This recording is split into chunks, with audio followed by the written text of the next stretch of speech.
Si ce n'est pas déjà fait, prenez un instant pour vous abonner à notre page et n'oubliez pas de cliquer aimer avant la fin de l'enseignement. Peut-être, Charles, si tu peux mettre à l'écran la diapo. J'aimerais ça qu'on récite ensemble. Alors, oui, en ayant à l'écran maintenant la mission de l'Église, pourquoi on donne? Pourquoi est-ce qu'on s'implique? Pourquoi est-ce que l'Église existe?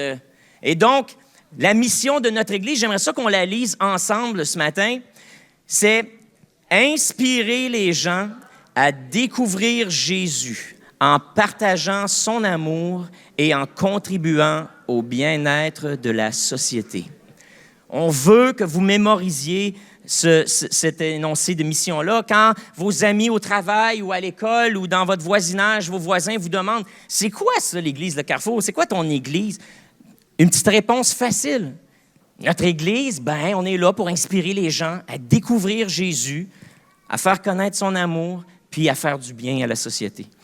Facile, une réponse rapide que vous pouvez donner qui peut mener à des belles conversations. Ensuite de ça, la vision. Comment est-ce qu'on va? On a cette mission qui nous mobilise, mais aussi une vision qui nous motive. Lorsqu'on ferme les yeux, nous, en tant que vos pasteurs, l'équipe de revitalisation qui a préparé ça, le CA de l'Église, le conseil pastoral, le conseil des anciens, lorsqu'on ferme les yeux, qu'est-ce qu'on voit devant nous? On voit la planète Terre.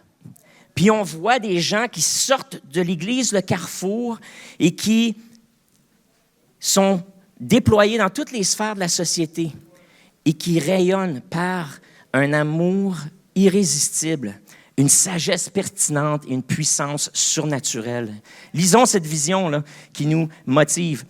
Nous voulons impacter le monde en démontrant un amour irrésistible, une sagesse pertinente et une puissance surnaturelle. Et si vous avez manqué le message la semaine passée, on vous invite à aller en ligne dès aujourd'hui pour écouter ce message-là, ainsi que lui sur la mission. C'est primordial parce que ces choses-là deviennent les moteurs de notre Église. Maintenant, j'invite Pasteur Pierre à venir ce matin parce qu'on commence un nouveau volet de cette série « J'aime mon Église », alors qu'on partage les valeurs fondamentales de notre assemblée. C'est un privilège pour moi d'être là. C'est un vrai tag team ce matin, hein? On se passe la balle, tout le monde, il y a différentes personnes qui s'impliquent. Je pensais durant le temps de la réunion, je me suis posé la question, je ne sais pas combien de gens savent à quel point ils sont bénis de faire partie de l'Église de Carrefour. Moi, ça fait 51 ans que je fais du ministère. Je voyage à travers la province. Je visite des églises. La semaine passée, il y a 2 semaines, j'étais à Québec, dans une église de Québec, en train de faire de la formation durant la fin de semaine. Il y a des églises qui ont pas d'équipe de louange ou presque pas d'équipe de louange. Okay, moi, j'étais des années dans mon église où c'est moi qui jouais de la guitare, puis je vous garantis que moi, je joue pas, je gratte la guitare. Et mes pauvres personnes étaient obligées de m'endurer. C'était la seule musique qu'on avait. Il y a d'autres églises, ils ont des super de beaux bands. C'est beau, c'est ça, comme on dit, c'est ça coche, là, la musique. Mais il manque une dimension, une ouverture à l'Esprit de Dieu. Ici, on a un super de bon band. On a une belle équipe de louanges, mais on a une ouverture à l'Esprit de Dieu, ce que Dieu nous dit. Et ça, mes amis, c'est pas partout. Alors, c'est vraiment un privilège de faire partie d'une église où on peut expérimenter comme nous l'avons fait ce matin. Alors, comme Pasteur Pascal a dit, j'ai le privilège de partager dans le cadre de la série « J'aime mon Église » la première prédication sur les valeurs de l'Église Le Carrefour. Avant de partager avec vous les 4 valeurs que Pascal a énumérées, permettez-moi un court préambule pour expliquer pourquoi ou l'importance d'identifier des valeurs. C'est important qu'on identifie les valeurs de notre vie et c'est important qu'on identifie les valeurs de notre Église. Et pourquoi c'est important? Bien, dans le livre des Colossiens, au chapitre 3, l'apôtre Paul partage avec les croyants de l'Église de Colosse des principes pour mener une vie et des relations saines. Au verset 1, il dit, « Puisque vous avez été ramenés de la mort à la vie avec le Christ, recherchez alors les choses qui sont au ciel, là où le Christ siège à la droite de Dieu. Préoccupez-vous de ce qui est là-haut et non de ce qui est sur la terre. Dans la version Louis II, il utilise l'expression « affectionnez-vous »,« affectionnez-vous »,« aspirez aux choses qui sont en haut et non à celles qui sont sur la terre ». La Bible nous invite à cibler et à s'attacher aux valeurs de Dieu. Elle nous invite à nous attacher aux valeurs de Dieu plutôt qu'à nos tendances naturelles. Nos valeurs sont l'ADN de notre Église et elle explique qui nous sommes et elle explique qu'est-ce qui nous distingue des autres. Tu sais, la beauté d'une Église chrétienne, c'est on pourrait être 10 églises à l'intérieur d'un périmètre de 2 kilomètres ici et on serait tous différents. Parce que chaque Église, c'est comme une personne. Ça a une âme, ça a une personnalité, ça a des dons particuliers, ça a des valeurs particulières. Pareil comme on peut avoir des valeurs semblables, on peut en avoir qui sont différentes. Les Églises sont la même chose. Alors, nos valeurs nous distinguent des autres et orientent notre ministère. Nos valeurs déterminent nos priorités. Elles vont façonner nos attitudes. Elles vont motiver nos actions. C'est nos valeurs qui vont nous faire qu'on va être passionnés à faire certaines choses et que d'autres veulent faire d'autres choses. C'est également nos valeurs qui gouvernent nos relations. Alors, Dieu est un Dieu relationnel. Dieu est un Dieu de communauté. C'est pour ça que le sous-titre de ma prédication ce matin, c'était « Une Église axée vers la société ». Et c'est plaisant prêcher après qu'on a eu tant de paroles comme celle que Gaston a partagée. L'Église est une colonne. L'Église, Dieu veut nous donner une place particulière, non seulement dans notre assemblée, mais dans la ville de Sherbrooke. Moi, je suis un grand fervent de ce passage dans Jérémie qui dit « Prie pour ta ville », parce que son avenir, ben ça affecte ton avenir. Et si tu veux avoir un bon avenir, bien, occupe-toi de ta ville, aime ta ville, prie avec ta ville, parce qu'il y a une corrélation entre la ville et nous-mêmes. Alors, ce matin, on va regarder 4 valeurs et on va les mettre à l'écran. Et si vous voulez, on va les lire. Vous avez déjà eu une pratique avec Pasteur Pascal. Alors, on va les lire ensemble. L'accueil et la bienveillance et ensuite la générosité et l'entraide. Vous êtes prêts? OK, on y va. Nous sommes une Église. Ensemble, là, pas juste moi, là, ensemble. Nous sommes une Église chaleureuse et bienveillante où chacun trouve sa place. La générosité et l'entraide, reconnaissant de ce que Dieu a fait pour nous, nous sommes généreux et dévoués avec notre temps, nos habiletés et nos ressources. Amen. Ça, c'est les valeurs que nous avons dans notre assemblée. C'est un fait qu'une Église remplie de l'Esprit, c'est une Église concentrée sur la communauté. Vous savez, lorsqu'on expérimente ce qu'on expérimente ce matin, délivrance, guérison, transformation, libération, c'est pas pour que nous, on se sente bien.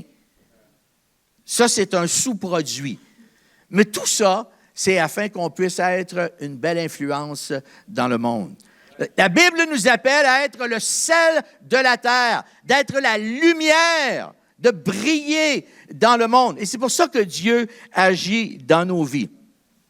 Alors, c'est un fait qu'une Église remplie de l'Esprit, c'est une Église qui se concentre à bâtir une communauté. Après l'effusion du Saint-Esprit dans l'Église primitive, nous lisons dans le livre des Actes les Actes des Apôtres, chapitre 2, qu'ils étaient assidus à l'enseignement des apôtres, à la communion fraternelle, au partage du pain et aux prières. Alors, on voit que l'Église primitive connectait les uns avec les autres et qu'ils aimaient la communion fraternelle. Le texte continue en disant « La crainte s'emparait de chacun et beaucoup de prodiges, de signes se produisaient par l'entremise des apôtres. Ils expérimentaient le surnaturel, pareil comme nous. » Tous les croyants étaient ensemble et avaient tout en commun. Ils vendaient leurs biens, leurs possessions. Ils en partageaient le produit entre tous selon les besoins de chacun. Donc, l'Église exerçait quoi? L'entraide, la générosité, le partage. Chaque jour, ils étaient assidus au temple. D'un commun accord, ils rompaient le pain dans les maisons et ils prenaient leur nourriture avec allégresse et simplicité de cœur. Ils connectaient les uns avec les autres. Ils étaient accueillants. Et le texte termine en disant, ils louaient Dieu, et ils avaient la faveur de tout le peuple, et le Seigneur ajoutait chaque jour à la communauté ceux qu'il sauvait. Alors, la première valeur que nous voulons parler ce matin, c'est la valeur de l'accueil. Si vous demandez à des églises, êtes-vous une église accueillante? La majorité des églises vont dire, ben oui, pasteur, on est une église accueillante. Oui, mais de quelle façon vous êtes accueillant? Il y a des églises qui pensent qu'ils sont accueillants parce que c'est des gens accueillants envers ceux qui connaissent. Ça, c'est pas accueillant, ça. C'est friendly. OK? Check Facebook, là, amis, c'est ça, là. Une église accueillante, c'est une église qui va bien accueillir les nouveaux. Donc, la vraie question, c'est est-ce que notre église connecte facilement avec les nouvelles personnes qui ne fréquentent pas l'assemblée ou l'église d'une manière régulière? Sommes-nous individuellement et collectivement disposés à bien accueillir ceux et celles qui franchissent les portes de ce bâtiment? Romains chapitre 15, de verset 7 dit « Accueillez-vous les uns les autres, comme le Christ lui-même vous a accueillis pour la gloire de Dieu. » Wow! On doit s'accueillir de la même façon que le Seigneur nous a accueillis. Ouh! OK, plus de jugement. Oui, je ne suis pas certain que... Ouais, non. Plus rien de ça, parce que le Seigneur n'a pas fait ça avec nous. Hein? Alors, on doit accueillir les gens de la même manière qu'il nous a accueillis. Cet été, Roxane a partagé un excellent enseignement sur l'hospitalité qui s'exerçait, elle nous disait, avec une disposition d'amour, un intérêt pour notre prochain. On ne peut pas être accueillant si on n'aime pas. C'est aussi simple que ça, là. Si tu n'aimes pas le monde, tu n'es pas accueillant. Je te le dis tout de suite. OK? Tu n'es pas accueillant. Pour être accueillant, il faut aimer. Il faut être disposé. Il faut aimer. Il faut avoir un intérêt pour le bien-être de l'autre. Pourquoi c'est important d'être une église accueillante? Parce que nous sommes conscients qu'il peut être intimidant de visiter une église qui a des traditions avec lesquelles on n'est pas familier. On est également conscient de l'importance de rendre leur visite exploratrice, cordiale et sécurisante, en accordant de la valeur à ceux et celles qui viennent célébrer avec nous. Voici le témoignage de Mélissa. Mélissa, qui est souvent à la table de l'accueil. Voici le témoignage qu'elle a partagé avec moi cette semaine. Je suis arrivé à Sherbrooke au début du mois de septembre 2023. Avant même d'aménager dans la ville, j'avais entrepris de recherche sur l'Internet des assemblées chrétiennes évangéliques auxquelles je pourrais participer. Mon plan était de les visiter toutes, puis, après, choisir. À peine installé, une sœur m'a donné les coordonnées de l'assemblée fréquentée par sa cousine. Lors de ma première visite, le 17 septembre 2023, j'étais assez anxieuse. Je vous l'ai dit, là. Les gens qui rentrent pour la première fois, là, ce monde-là, ils ne savent pas à quoi s'attendre, là. Hein? Ils sont anxieux, ne sachant à quoi m'attendre. Imaginez donc ma surprise lorsqu'à peine franchi les marches, une dame que je ne connaissais nullement m'a accueilli avec un grand sourire, m'a pris dans ses bras pour me faire la bise et me saluer.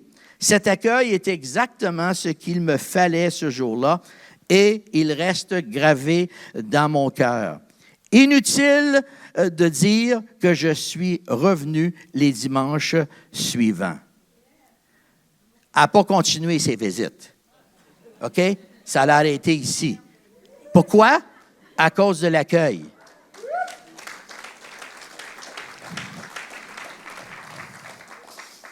Chers amis, on a souvent seulement une opportunité pour laisser une bonne impression aux explorateurs et exploratrices comme Mélissa. Et dans son cas, bien non seulement a-t-elle joint l'Assemblée, mais elle est devenue un membre bâtisseur. Wow! Elle dit, je ne veux pas juste être là, je ne veux pas juste m'asseoir, observer, je veux participer. Elle est devenue un membre bâtisseur et elle participe activement au ministère du Samaritain et de l'accueil. Et voilà pourquoi nous travaillons fort dans cette Église pour créer une culture d'accueil, un environnement accueillant, relationnel, sécurisant, où chacun peut trouver sa place. Et on peut donner une bonne main d'applaudissement à l'équipe de l'accueil qui fait un job extraordinaire.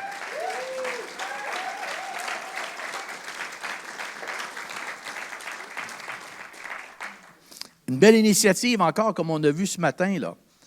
Savez-vous, moi, j'étais à la table de concertation ce qu'on appelle la table du quartier, il y a quelques semaines, et je parlais avec la personne qui est responsable de l'intégration des nouveaux arrivants dans la région de Sherbrooke, surtout dans le quartier, et je lui disais, nous, à l'église, chez nous, on est en train de préparer un programme de jumelage. Elle dit, quoi? Elle dit, ça fait des années qu'on veut faire ça, nous autres, puis on n'a jamais réussi. Oh, ben, j'ai dit, dans quelques mois, tu m'en parleras, puis je t'expliquerai qu'est-ce que nous, on a fait. OK? Ça, c'est l'effort de personnes dans notre assemblée qui sont intéressées à travailler avec les gens et de bien s'assurer que chacun est bien accueilli. Alors, on veut remercier l'équipe qui s'occupe de l'accueil. Nous sommes également une Église bienveillante où chacun est invité à trouver sa place et progresser dans sa voie.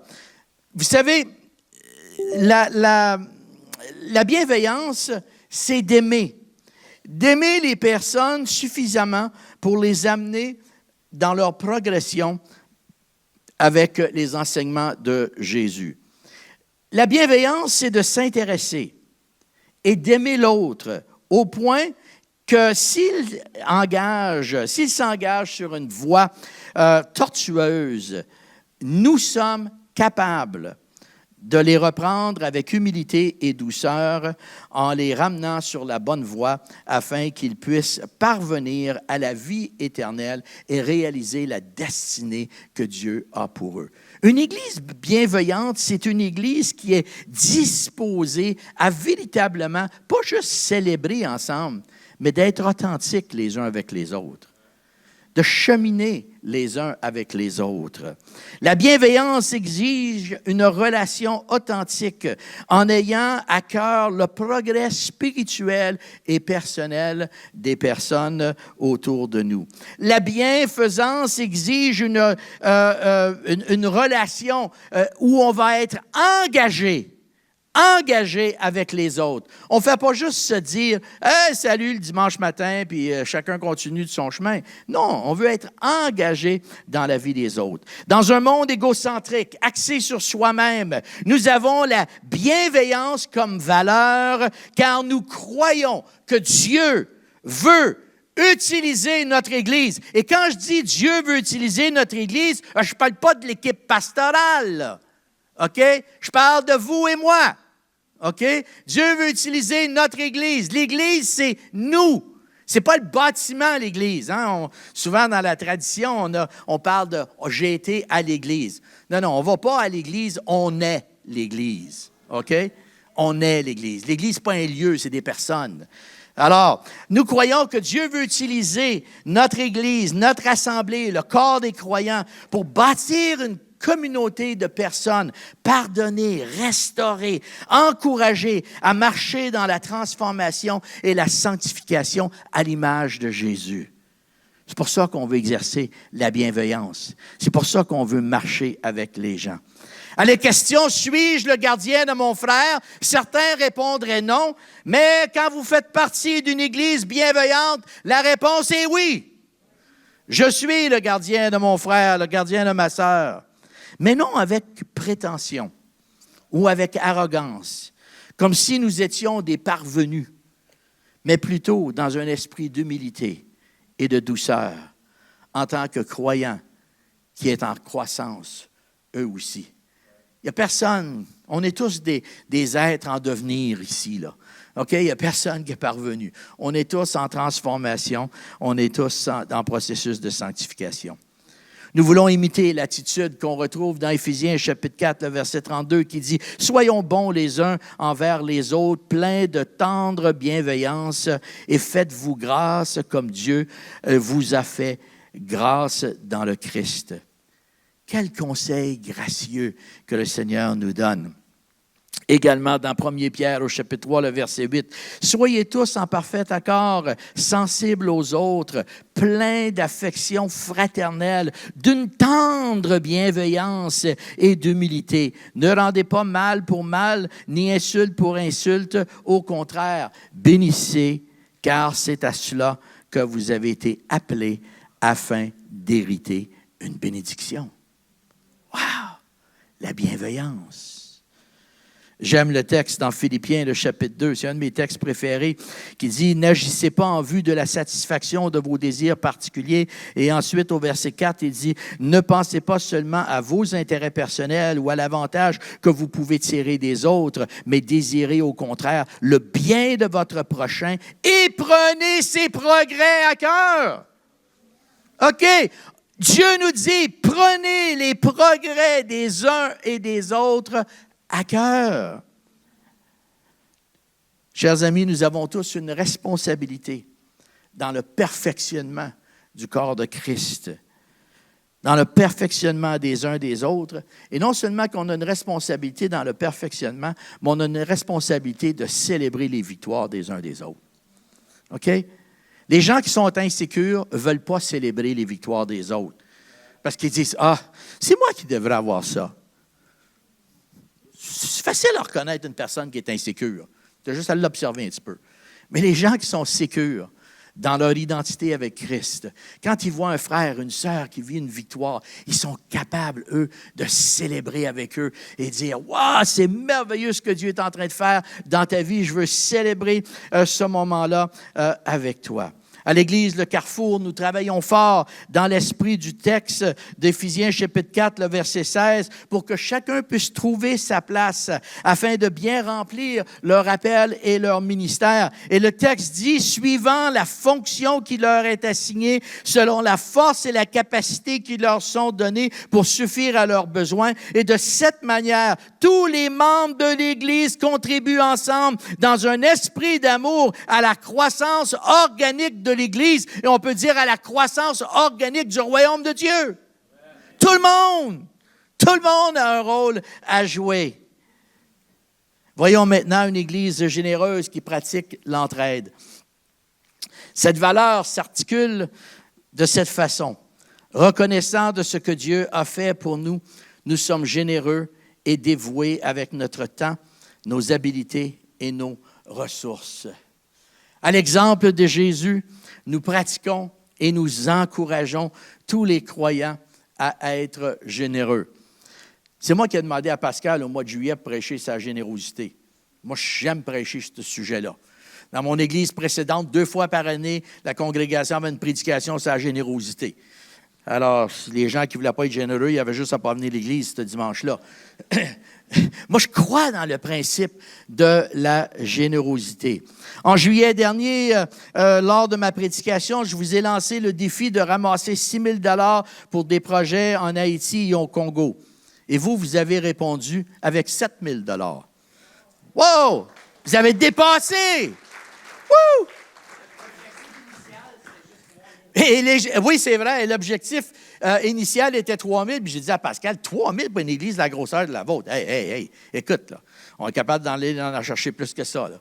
Fait qu'on a doublé ça à 6 000 et vous avez dépassé 6 000. Fait que j'ai hâte au projet l'année prochaine parce que moi, ma ligne de départ, c'est 7 000. OK? Quand une fois tu as exercé la générosité, tu sais, le Seigneur veut t'étirer un petit peu pour en donner un petit peu plus. Alors, on a bien réussi. On a une vidéo pour vous. Vous savez, notre sœur Kathleen a été au Congo. Elle a un projet avec lesquels, elle a plusieurs projets missionnaires qu'elle travaille. Et les femmes inspirées ne sont pas juste à Sherbrooke. Vous allez voir dans la vidéo, eux autres ici, ils s'appellent les femmes inspirées au Congo. Et c'est un projet où des femmes fabriquent du savon et le vendent sur la place du marché. Dans le but de faire quoi? Dans le but de subvenir aux besoins des veuves et des orphelins. Écoutez-moi bien, là. Quelqu'un pourrait dire, hey, qu'est-ce qu'on fait en train d'investir dans un projet comme celui-là? Fabriquer du savon, puis qu'est-ce qu'on fait? Écoutez bien, Jacques 1, 27, Dieu dit qu'il considère que la vraie religion, la religion pure et authentique, est celle qui vient au secours des orphelins et des veuves. Voulez-vous pratiquer la parole ou vous ne voulez pas? Tu sais, là, c'est ça, là. Alors, des projets comme ceux-là, c'est des projets bénis. Est-ce qu'on peut avoir la vidéo des sœurs en Afrique qui nous parlent de leur projet?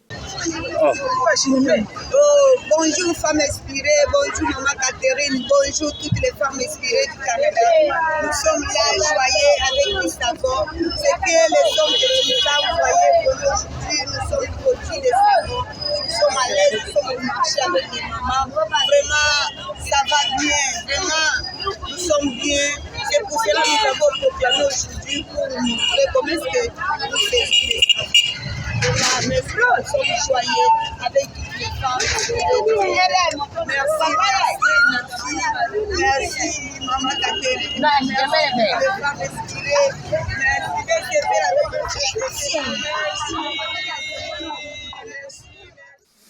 Alors, merci. Et leur message, merci de les avoir soutenus. Moi, je suis un grand fervent du texte qu'on retrouve dans 2 Corinthiens, le verset 9, les versets 6, le chapitre 9, c'est-à-dire les versets 6 à 11, qui dit « Sachez-le, celui qui sème peu moissonnera peu, et celui qui sème abondamment moissonnera abondamment. » C'est un principe biblique, là. OK? C'est un principe. Ce n'est pas juste une expression, c'est un principe. Celui qui fournit de la semence au semeur et du pain pour sa nourriture, vous fournira et vous multipliera la semence et il augmentera les fruits de votre justice. De votre justice. Vous serez de la sorte enrichis à tout égard pour toute espèce de libéralité qui, par notre moyen, feront offrir à Dieu des actions de grâce. Qu'est-ce que ça produit, la générosité? Ça produit des actions de grâce. Pour ceux qui étaient présents, vous vous souviendrez que j'ai enseigné au mois de juillet le principe du sacrifice égal. J'espère que vous avez saisi ce principe. Le principe nous vient de Luc, le récit dans Luc 21 au verset 1 à 4, qui est le récit d'une pauvre veuve qui est au temple. Et c'est intéressant parce que Jésus, au lieu d'être en avant en train de regarder les gens qui entrent dans le temple, il est en arrière juste à côté du tronc. Hein, il y avait des troncs à ce moment-là où ils déposaient leurs offrandes. Jésus était à côté du tronc puis il regardait ce que les gens mettaient dans le tronc. Wow. Tu sais, ça doit être intimidant, ça, quand tu rentres à l'église, puis Jésus est là, en train de regarder ce que tu donnes. Tu sais, si le Seigneur voyait ce qu'on met dans nos enveloppes, là, si on était conscient qu'il est très conscient de ce qu'on signe dans nos enveloppes, ça pourrait peut-être nous stimuler un petit peu. Alors, il était là, puis il regardait ce que les gens mettaient dans le tronc, et voilà que Jésus enseigne que la veuve avait donné plus que tous les riches qui avaient déposé des gros sacs d'argent. La veuve avait déposé seulement quelques sous. Et Jésus dit qu'elle a donné plus que tous les riches qui avaient déposé des gros sacs d'argent. Comment est-ce possible? La règle que Jésus utilise pour mesurer la générosité n'est pas la valeur ou la grosseur de votre don, mais plutôt celui ou ce que vous gardez pour vous-même. On peut donner de notre superflu. La veuve, elle a donné de son nécessaire. Jésus enseigne que tous peuvent participer au sacrifice égal si celui-là est basé sur le montant que nous gardons versus celui que nous donnons. Alors, mes amis, on peut tous être généreux. Nos situations financières sont différentes, mais on peut tous être généreux si on met en pratique le principe qu'on retrouve dans ce texte. Pourquoi la générosité est si importante aujourd'hui? Je vais vous donner 3 raisons. La première, c'est que donner permet de se tourner vers les autres et voir qu'est-ce que Dieu fait dans leur vie. Et en même temps, c'est un témoignage de notre consécration et de notre engagement envers Dieu. La manière qu'on est généreux, c'est un témoignage de notre engagement envers Dieu. Jésus a dit, « Là où est ton trésor, là aussi sera ton cœur. » Là où est ton trésor, là aussi sera ton cœur. Il n'a pas dit l'inverse. Là où est ton cœur, sera ton trésor. Non. Il a dit, là où est ton trésor, ce que tu affectionnes, ce qui est précieux pour toi, tout ce qui est précieux pour toi, c'est là que ton cœur va être. C'est là que ton cœur va être. Alors, si on veut savoir le cœur d'une personne, on a juste à regarder, c'est quoi son comportement? Est-ce que c'est une personne qui donne de son temps, qui donne de ses ressources, qui met ses talents au service des autres? C'est quoi son trésor? Jésus nous dit, là où tu places ton trésor, ton argent, là sera aussi ton cœur. Donner, mes amis, c'est se tourner vers l'extérieur et non vers soi-même. Être généreux, c'est se tourner vers les autres et non vers soi-même. On aime tous les belles choses. Il y a des fois, entre choisir une belle chose et faire une bonne chose, on est mieux de choisir la bonne chose. Parce que la belle chose, une fois que vous l'avez, vous voulez une autre chose. Ça fait bien les choses dans la vie. Alors, on est mieux de faire le bon choix et choisir la bonne chose. La générosité nous permet d'orienter nos regards vers les autres plutôt que de l'orienter vers nous-mêmes. Deuxièmement, donner permet à Dieu de nous utiliser pour ajouter à son royaume en toute libéralité parce que vous ne retenez pas la bénédiction. On ne retient pas la bénédiction. La version français courant partage Proverbes, chapitre 11, les versets 24 et 25 de cette façon. « Certains donnent largement et accroissent leur fortune, d'autres épargnent plus qu'il n'est nécessaire et ils s'appauvrissent. » C'est intéressant, hein? Celui qui donne s'enrichit, celui qui garde pour lui, il finit par s'appauvrir. Une personne généreuse sera comblée de biens en retour. Celui qui donne à boire sera désaltéré.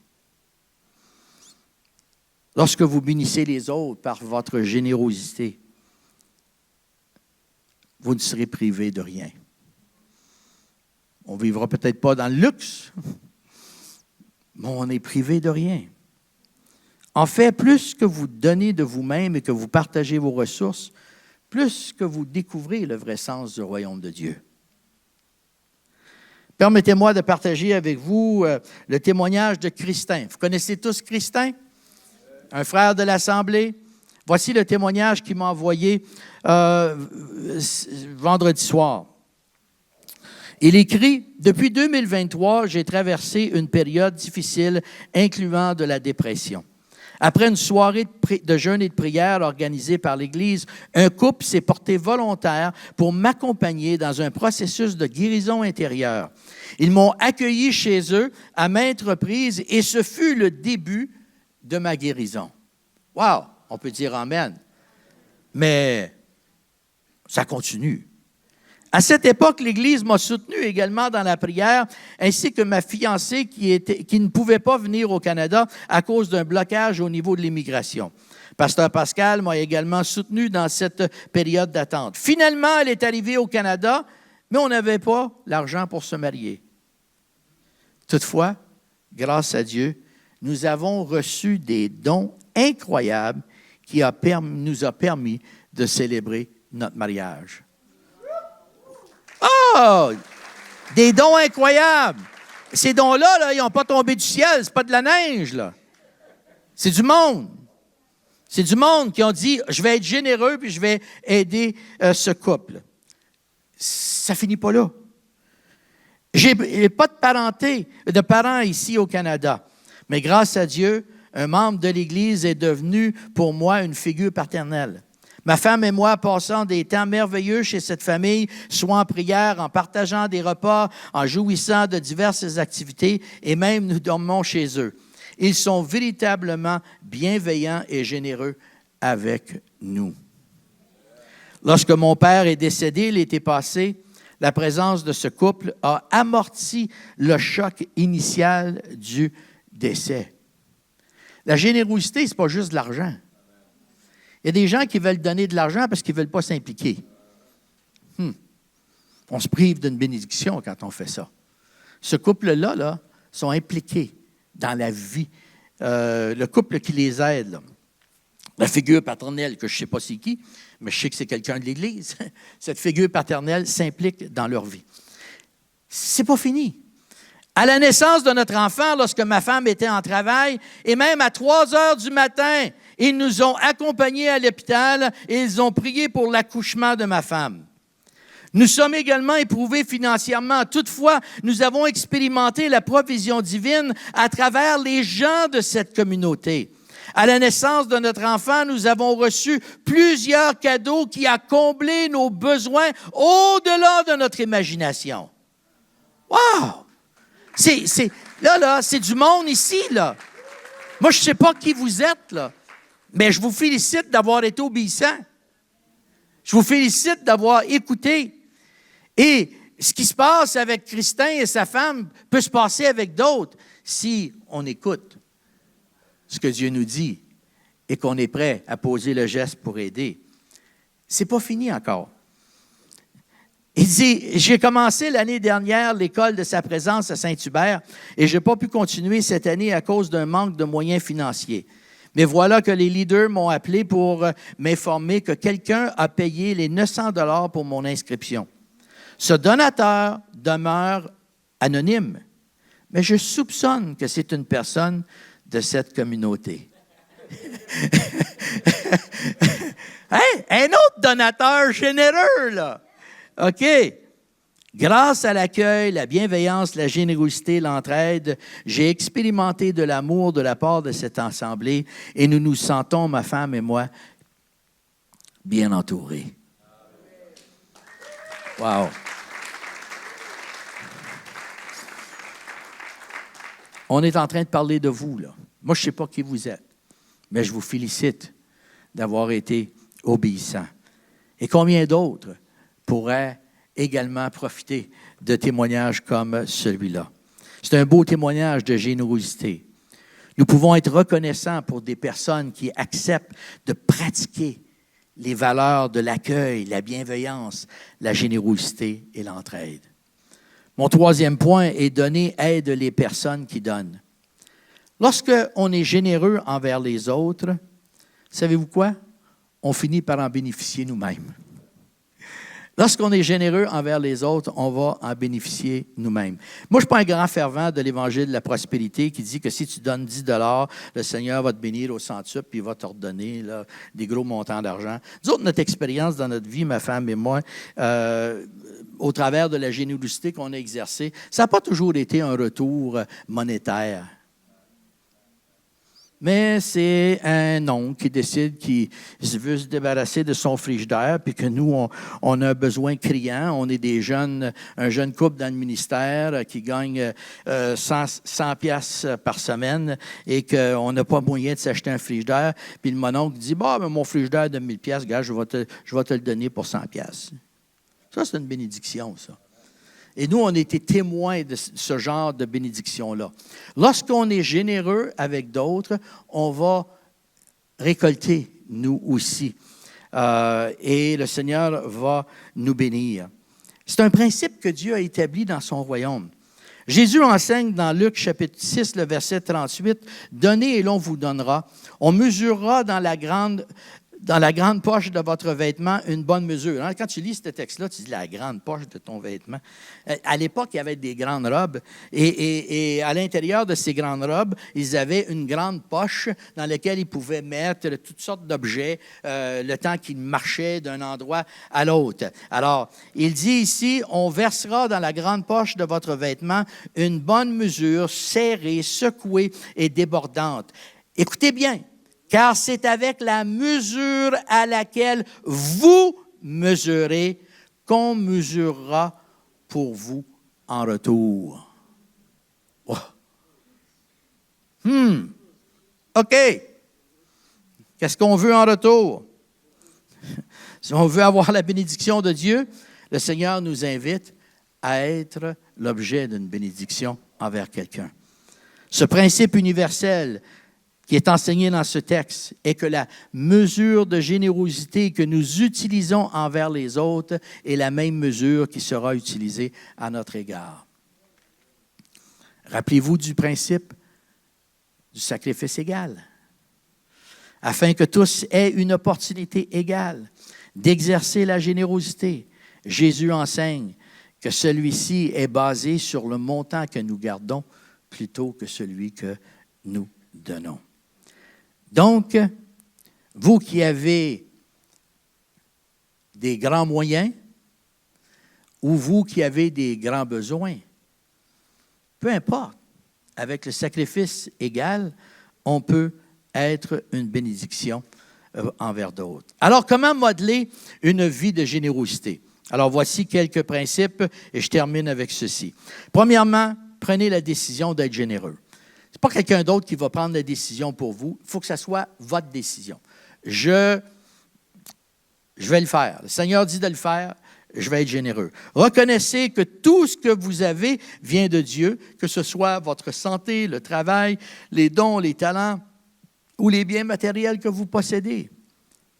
Tout vient de Dieu. Deuxièmement, donnez aux autres non seulement de votre argent, mais mettez à la disposition tout ce que vous considérez comme vous appartenant, votre personne, votre temps, votre énergie.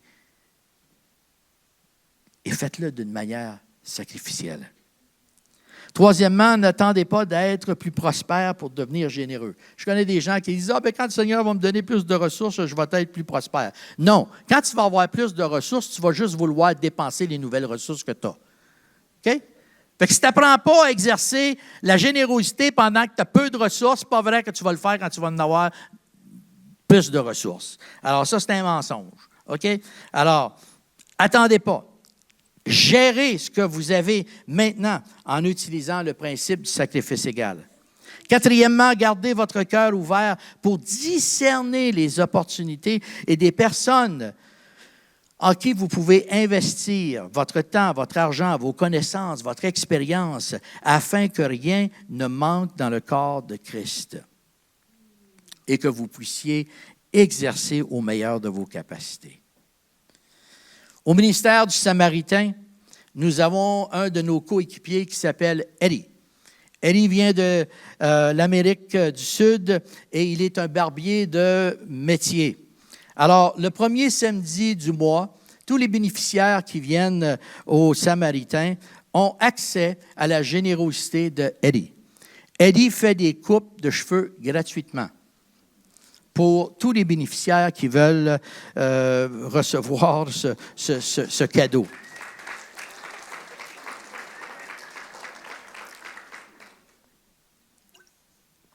Alors, je vous demande, et vous, quels sont vos talents que vous pourriez investir dans les personnes dans votre entourage?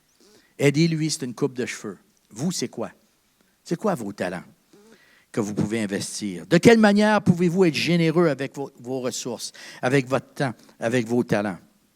Selon Moisson Lestrie, la banque alimentaire de l'Église ici, le Samaritain, est la plus grosse banque alimentaire de toute la région.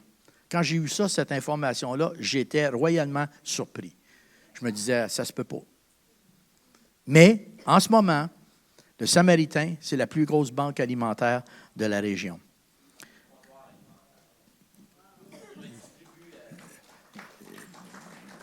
Tu veux dire Moisson Lestrie? Oui, je vais l'expliquer, Moisson Lestrie. À tous les semaines, on dessert 35 familles avec de l'aide alimentaire. Et moi, je suis à peu près certain que dans les mois à venir, on risque d'avoir plus de demandes. Soit qu'on reste à 35, ou bien donc, on dit, Seigneur, toi, tu veux faire des défis qui vont au-delà de nos capacités, alors on va croire dans ce que le Seigneur veut. Tu sais, le Seigneur nous appelle à être une colonne dans la ville, là. Puis qu'on est la plus grosse banque alimentaire, c'est ici que ça va commencer, boys, là, OK, là? Il faut être sérieux, là. C'est ici que le Seigneur va vouloir nous utiliser. Moisson Lestrie, c'est notre fournisseur. C'est le fournisseur de tous les comptoirs alimentaires. Et au début du mois de septembre, Moisson Lestrie nous a envoyé une belle lettre nous disant qu'ils étaient en rupture de denrées et qu'ils le seraient jusqu'à la fin novembre. En 5 ans, on n'a jamais vu les tablettes du Samaritain aussi vides qu'ils sont là, présentement. Là. Un autre 2 semaines, sans avoir des denrées qui vont être apportées, on n'aura rien donné dans 2 semaines. On est aussi serré que ça. Là. C'est là qu'on est. L'hiver approche et on a un besoin criant pour de l'aide. Hier, j'ai fait une épicerie parce que je voulais vous donner un exemple de ce qu'on a besoin. Alors, je vous invite, je voulais la mettre ici, là, puis je me suis dit, ces fichus moniteurs-là, ça vient briser tout mon présentoir, parce que ça aurait été, vous auriez eu un impact plus solide si ça avait été devant moi. Mais c'est ça la table, là, la table du Samaritain, OK? Passez à la table du Samaritain. Allez voir. Allez voir qu'est-ce qui est là. Et c'est une idée de ce que vous pouvez... Ça, c'est la première épicerie de cette semaine, là, de la demande de l'Église. OK? C'est mon investissement, c'est ma semence que j'ai mis, puis j'ai dit, Seigneur, faites quoi avec ma semence parce qu'on en a besoin encore plus que ça. Là. Alors, allez voir qu'est-ce qu'on vous présente et on vous invite à nous aider avec ce projet. Moi, je sais qu'il y a des familles ici dans l'Église, là, l'épicerie que j'ai faite hier, là, vous pourriez en faire 1 ou 2 par semaine, puis ça vous ferait pas mal. Alors, je vous encourage, avec votre conscience devant Dieu et votre désir d'être généreux, organisez-vous avec Dieu, faites votre choix. Je sais aussi qu'il y en a d'autres qui, monétairement, vous êtes comme la veuve, là. Vous n'avez pas grand-chose. Savez-vous quoi? Si dimanche prochain, vous emmenez une canne de soupe, c'est super. Sacrifice égal. Ceux qui ont plus de ressources en font plus. Ceux qui ont moins de ressources en font moins. Ce n'est pas ce qu'on donne, c'est ce qu'on garde. Alors, on peut soit garder nos garde-manger chez nous pleins à craquer, ou on peut dire, wow, on a toutes sortes de boîtes de choses qu'on n'a pas ouvertes. Hey, on va emmener ça à l'Église. On va faire un don à l'Église. L'épicerie qu'il y a là, moi, je vous lance le défi. J'en ai besoin 35 comme ça pour les 6 prochaines semaines. OK? 35 épiceries comme ça, là, pour les 6 prochaines semaines. Moisson Estrie sont supposés nous dire au début décembre qu'est-ce qu'ils vont faire, puis ils sont capables de revenir avec leur fourniture. S'ils le sont, Dieu merci. S'ils ne le sont pas, bien, c'est à nous d'assumer la responsabilité parce que nous, on est engagés envers ces 35 familles qu'on nourrit à tous les semaines. OK? Alors, organisez-vous avec le Seigneur et votre conscience. Mais je vous ai lancé le défi. Vous savez, dans les églises, plusieurs églises, il y a environ 18 à 20 des personnes de l'Assemblée qui participent au ministère de l'Église. Nous, ce qu'on souhaite, c'est 100 des gens qui vont participer dans le ministère de l'Église. Et savez-vous pourquoi? Premièrement, les églises que tu as 18 à 20 tu brûles ton monde. Moi, je connais beaucoup de chrétiens brûlés parce qu'il y a quelqu'un d'autre qui n'a pas voulu relever le défi. OK? Nous, à l'Église ici, on ne veut pas brûler personne. Pour ne pas brûler personne, il faut avoir maximum participation, minimum contribution. OK? Maximum participation, ce qui veut dire que pour y enseigner l'école du dimanche, Nadine ne demande pas mieux. Au lieu d'avoir une personne qui enseigne l'école du dimanche 4 dimanches, on préfère avoir 4 personnes qui vont enseigner l'école du dimanche un dimanche. Vous ne vous surchargez pas vous-même et ça permet à l'Église de faire son ministère. OK? Alors, vous comprenez ce que je suis en train de vous dire. On veut que vous vous impliquiez dans l'Église. On veut que vous vous impliquiez dans l'Assemblée. C'est bien correct, Pascal, c'est une table en vitre. Ah, ma Bible, elle va sécher. Ça va. Alors, je vais vous laisser avec un texte que je trouve très interpellant. C'est un texte dans Matthieu 25 que je termine dans quelques instants. Et voici le texte. Alors le roi dira à ceux qui seront à sa droite, « Venez, vous qui êtes bénis de mon Père, héritez le royaume qui a été préparé pour vous depuis la fondation du monde. Car j'ai eu faim et vous m'avez donné à manger. J'ai eu soif et vous m'avez donné à boire. J'étais étranger et vous m'avez recueilli. J'étais nu et vous m'avez vêtu. J'étais malade et vous m'avez visité. J'étais en prison et vous êtes venus me voir. » Alors les justes lui diront, « Seigneur, quand avons-nous vu avoir faim ou t'avons-nous donné à manger ou avoir soif et t'avons-nous donné à boire? Quand avons-nous vu étranger et t'avons-nous recueilli ou nu et t'avons-nous vêtu? Quand avons-nous vu malade ou en prison? Et sommes-nous venus te visiter? » Et le roi leur répondra, « Amen, je vous le dis, dans la mesure où vous avez fait cela pour l'un de ces plus petits de mes frères, c'est à moi que vous l'avez fait. » Mes amis, quand on met notre vie au service du royaume de Dieu,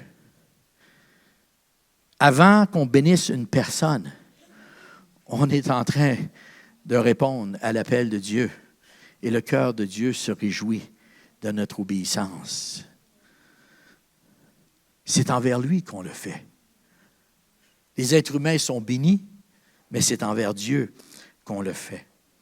Alors, chers frères et sœurs, modelons pour nos citoyens, nos concitoyens de la ville de Sherbrooke, les valeurs de l'accueil, la bienveillance, la générosité, l'entraide. Trouvez votre place dans une forme de service, dans un ministère à l'Église, le Carrefour.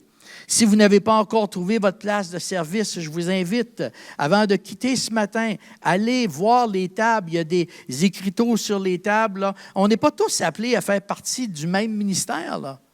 Mais il y a une foule de choses que vous pouvez faire à l'intérieur de l'Église. Regardez les écriteaux et là où sont votre intérêt, là où est votre cœur, allez investir dans ce ministère-là.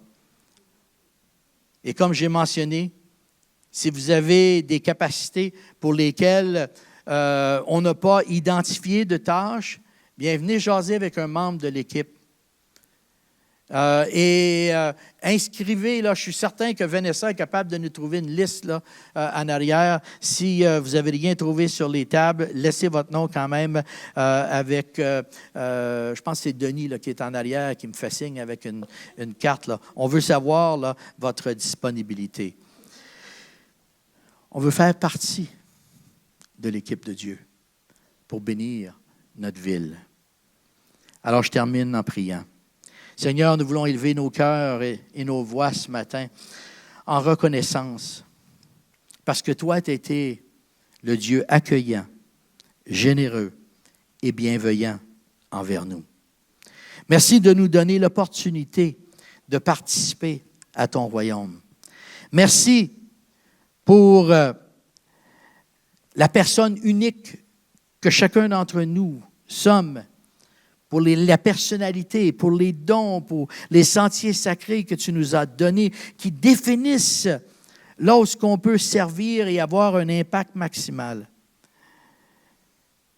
Saint-Esprit, aide-nous à trouver le type de service et les partenaires pour réaliser dans ton nom un ministère qui va aller au-delà de notre Église, au-delà de notre quartier, au-delà de notre ville. Comme on dit souvent, au-delà même de la province et du pays. Seigneur, viens déposer dans nos vies une semence qu'on peut mettre en pratique. Je pense à l'histoire de Gédéon, qui était devant l'ange de l'Éternel et qui était dans la peur, dans la crainte et qui ne voulait pas avancer. Et l'ange de l'Éternel lui a dit, « Va avec ce que tu as. » Et ce matin, Seigneur, tu ne nous demandes pas de faire des choses pour lesquelles on n'est pas équipé. Tu nous demandes simplement de faire un pas à l'avant. Va avec ce que tu as. Alors, Seigneur, on veut déposer à tes pieds ce matin ce que nous avons. Parle à nos cœurs. On veut être des participants et non des observateurs de ton Église. Et Seigneur, encourage-nous avec cette parole que nous avons dans Éphésiens, le chapitre 3, au verset 20, qui dit « À celui qui par la puissance qui agit en nous, peut réaliser infiniment au-delà de ce que nos prières peuvent demander ou que notre imagination ose espérer, à lui soit la gloire dans l'Église et en Jésus-Christ à travers toutes les générations jusqu'au temps infini du monde à venir. Amen. Amen. Que le Seigneur vous bénisse abondamment, chers partenaires, et c'est un plaisir de travailler avec vous.